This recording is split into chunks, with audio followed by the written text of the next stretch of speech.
ஓம் சக்தி. ஓம் சக்தி. ஓம் சக்தி. எண்ணங்கள் ஏதும் இன்றி மனதை அடக்க அடக்க ஒருவன் சித்தனாகலாம். மலர் மொட்டாக இருக்கும்போது அதற்குரிய எல்லா சிறப்புகளும் அதனுள் தேங்கி அடங்கி கிடக்கின்றன. அது விரிந்துவிட்டால் மனத்தை பரப்பிய பிறகு வாடி வதங்கி கீழே உதிர்கின்றது, பயனற்றும் போகின்றது. தெய்வீக ஆற்றல் பெற்றவன் மொட்டு போல இருக்க வேண்டும். அதனை வீணாக்கி விடக்கூடாது.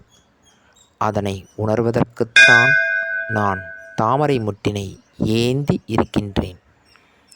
எனக்கு தெய்வீக ஆற்றல் இருக்கின்றது என்று காட்டிக்கொள்ள பேரும் புகழும் வேண்டும் என்று கருதி சித்துக்களை வெளிப்பட காட்டுபவன்.